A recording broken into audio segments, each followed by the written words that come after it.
तैयार रहिए। स्टार्ट। ओडिशा में कटक जिले के सरकारी एससीबी मेडिकल कॉलेज के ट्रॉमा सेंटर के आईसीयू में रविवार मध्यरात्रि की आग में 10 मरीजों की जान जाने की घटना ने एक बार फिर यह सवाल खड़ा कर दिया है कि आखिर क्यों हम अस्पतालों को आग के गोले में तब्दील होने से रोक नहीं पाते।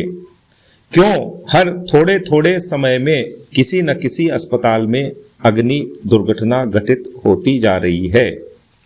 कोलकाता के एएमआरआई हॉस्पिटल में आग में 90, मुंबई के ड्रीम लैंड मॉल कोविड अस्पताल में 9, भरूच के पटेल वेलफेयर हॉस्पिटल में 18, जयपुर के सवाई मानसिंह अस्पताल के आईसीयू में 8 लोगों की मौत। अस्पतालों में आग का अंतहीन सिलसिला चला आ रहा है। ये क्या हो गया है?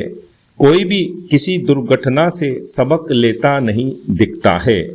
अस्पतालों के सामान्य नहीं, आईसीयू जैसे गहन चिकित्सा वार्डों तक में आग लग रही है और जाने जा रही है, जहां हर सामग्री, हर उपकरण और काम की छोटी से छोटी चीज अत्याधुनिक व वैज्ञानिक तकनीक से सुसज्जित होने की उम्मीद की जाती है। आग की ज्यादातर घटनाओं में जो कारण सामने आया है वह शॉर्ट सर्किट है। बिजली की पुरानी वायरिंग, क्षतिग्रस्त तारों, ढीले कनेक्शन और खराब उपकरणों के कारण होने वाला एक फॉल्ट। साफ समझा जा सकता है कि यह पूरी तरह टाले जाने वाला कारण है, लेकिन इसे लेकर किसी भी स्तर पर गंभीरता नहीं है। शॉर्ट सर्किट जैसी घटनाओं को रोकने की व्यवस्था का कोई लिखित, अलिखित और नैतिक नियम नहीं है। एक बार भवन बन गया, बिजली की लाइन लग गई तो फिर कभी इसे देखा नहीं जाता, जबकि इसे नियमित रखरखाव की श्रेणी का नियम बनाकर इसकी आशंका और सैकड़ों जानों का जोखिम हमेशा के लिए खत्म किए जा सकते हैं। यह किया जाना चाहिए क्योंकि अस्पताल पीड़ा हरने वाली जगह होती है। ऐसे स्थान पर लोगों को इतर कारणों से बेमौत मरना पड़ जाए तो इससे शर्मनाक बात नहीं हो सकती। इन सभी घटनाओं में ज्यादातर में ये पहलू भी निहित है कि आग ने भयानक रूप इसलिए लिया कि स्मोक डिटेक्टरों ने संकेत ही नहीं किया, जिससे अलार्म नहीं बजा। कहीं ऐसा हुआ भी तो आग बुझाने के इंतजाम नाकाफी थे, और कहीं ये सब ठीक थे तो मौके पर मौजूद स्टाफ इस तरह की आपदा पर नियंत्रण के लिए प्रशिक्षित नहीं था। इसमें कोई संदेह नहीं कि कटक में और कुछ अन्य स्थानों पर भी स्टाफ ने मरीजों को बचाने के लिए अपनी जान झोंक दी और कई मरीजों को बचाया भी।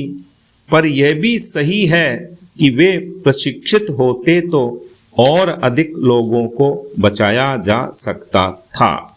इसलिए ज़रूरी है कि अस्पतालों में अग्नि दुर्घटनाएं रोकने के लिए एक समुचित, सुव्यवस्थित और सुचारू तंत्र बनाया जाए, जिसमें मरीज किसी तरह की ऊहापोह की स्थिति में न हो और उसकी जान सलामत रहे। स्वदेशी गायों की नस्लों का संरक्षण केवल आस्था या परंपरा का विषय नहीं, बल्कि ग्रामीण अर्थव्यवस्था, पोषण सुरक्षा और जैव विविधता से जुड़ा गंभीर प्रश्न है। इसी पृष्ठभूमि में केंद्र सरकार की ओर से संशोधित राष्ट्रीय गोकुल मिशन को मंजूरी देना एक महत्वपूर्ण कदम माना जा रहा है। 2021-22 से 2025-26 तक के लिए 3400 करोड़ रुपए के बजट और उसमें 1000 करोड़ रुपए के अतिरिक्त प्रावधान के साथ यह योजना स्वदेशी गो जातीय नस्लों के संरक्षण, संवर्धन और पशुपालकों की आय बढ़ाने का दावा करती है।